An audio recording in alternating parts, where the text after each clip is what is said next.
دربار میں حاضر ہونے سے پہلے انہیں مہمان خانوں میں ٹھہرایا گیا، ان کی خاطر تواضع کی گئی۔ ملکہ بلقیس کے اس سارے قافلے کو جس جگہ ٹھہرایا گیا وہاں پہ وہ یہ دیکھ کے حیران رہ گئے کہ وہاں پہ بندھے ہوئے گھوڑوں کے استبل سونے اور چاندی کی اینٹوں سے بنے ہوئے ہیں۔ قاصد آگے بڑھتے ہوئے ایک جگہ دیکھ کے سخت پریشان ہوا اور اس کی سانس رک گئی کہ ایک مقام پہ کچھ خاص قسم کی سونے کی اینٹیں لگائی گئی تھیں، مگر ان میں سے کچھ اینٹیں غائب تھیں۔ پریشانی کی وجہ یہ تھی کہ جتنی اینٹیں وہاں سے غائب تھیں بالکل اتنی ہی ان سے مناسبت رکھنے والی اینٹیں وہ ملکہ کی طرف سے ساتھ لے کے آئے تھے۔ قاصد ڈرتے ہوئے حضرت سلیمان علیہ السلام کے دربار میں حاضر ہوتا ہے اور ملکہ کی طرف سے لائی گئی ساری دولت، ساز و سامان، غلام اور لونڈیاں حضرت سلیمان علیہ السلام کو پیش کرتا ہے، جس سے قرآن پاک سورہ نمل کی آیت نمبر 36 سے 37 میں یوں بیان کرتا ہے۔ پھر جب وہ سلیمان کے پاس آیا تو حضرت سلیمان نے فرمایا، کیا مال سے میری مدد کرتے ہو؟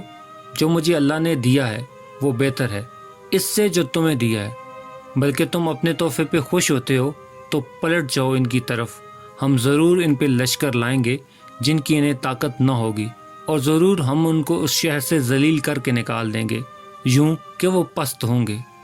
کہتے ہیں کہ ملکہ سبا کا تخت 80 گز لمبا اور 40 گز چوڑا تھا۔ یہ طرح طرح کے ہیرے، جواہرات، سونے، چاندی اور موتیوں سے موزن تھا۔ جب حضرت سلیمان علیہ السلام نے ملکہ بلقیس کے بھیجے گئے ہدیے اور تحفے کو ٹھکرا دیا اور اسے یہ حکم نامہ بھیج دیا کہ مسلمان ہو کے میرے دربار میں حاضر ہو جاؤ، جب آپ نے یہ حکم نامہ بھیجا تو اس وقت آپ کے دل میں یہ خواہش پیدا ہوئی کہ ملکہ بلقیس کا وہ شاہی تخت اس کے آنے سے پہلے میرے دربار میں حاضر ہو جائے۔ چنانچہ حضرت سلیمان علیہ السلام نے اپنے درباریوں سے فرمایا، جسے قرآن پاک سورہ نمل کی آیت نمبر 38 سے 39 میں یوں بیان کرتا ہے۔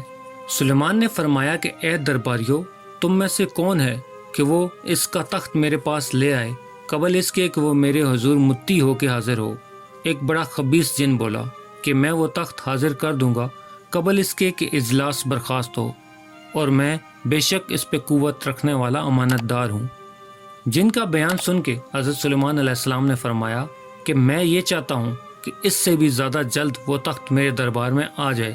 یہ سن کے آپ کے وزیر حضرت آصف بن برخیہ رضی اللہ تعالیٰ عنہ نے، جو اس میں اعظم جانتے تھے اور وہ ایک با کرامت ولی تھے، انہوں نے حضرت سلیمان سے عرض کیا، جو قرآن کی سورہ نمل کی آیت نمبر 40 میں یوں بیان کیا گیا ہے۔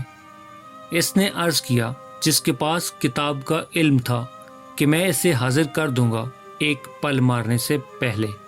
چنانچہ حضرت آصف بن برخیہ نے اس میں اعظم کے ذریعے اپنی روحانی قوت سے ملکہ بلقیس کا تخت ملک سبا سے بیت المقدس کھینچ لیا، اور وہ تخت زمین کے نیچے نیچے چل کے ٹوٹتا اور دوبارہ جڑتے ہوئے پلک جھپکنے کی دیر میں حضرت سلیمان علیہ السلام کی کرسی کے پاس نمودار ہو گیا۔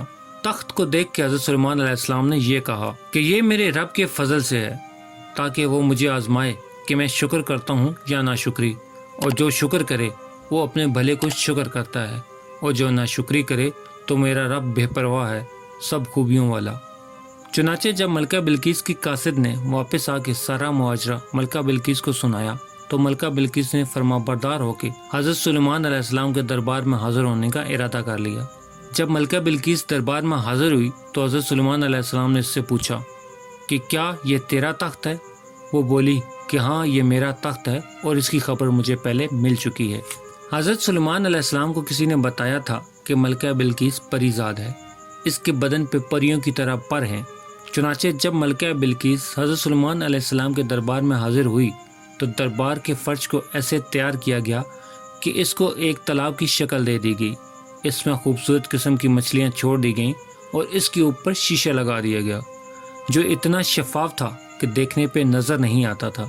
جب ملکہ بلقیس دربار میں حاضر ہوئی تو اس کو اس کے اپنے تخت پہ بیٹھنے کو کہا گیا جو اس تالاب کے فرش کے اوپر رکھا گیا تھا۔ ملکہ بلقیس یہ سمجھی کہ یہ تالاب ہے، اس نے اپنا لباس اوپر کو سرکایا تاکہ وہ گیلا نہ ہو، جس سے اس کی پنڈلیوں پہ پر نظر آ گئے، مگر وہ جیسے ہی آگے چلی وہ حیران رہ گئی کہ یہ تو ایک عجیب قسم کا فرش ہے۔ ملکہ بلقیس کو حضرت سلیمان علیہ السلام کے دربار کے مختلف عجائبات دیکھ کر یہ یقین ہو گیا کہ وہ اللہ کے سچے نبی ہیں اور ان کی سلطنت اللہ ہی کی طرف سے ہے۔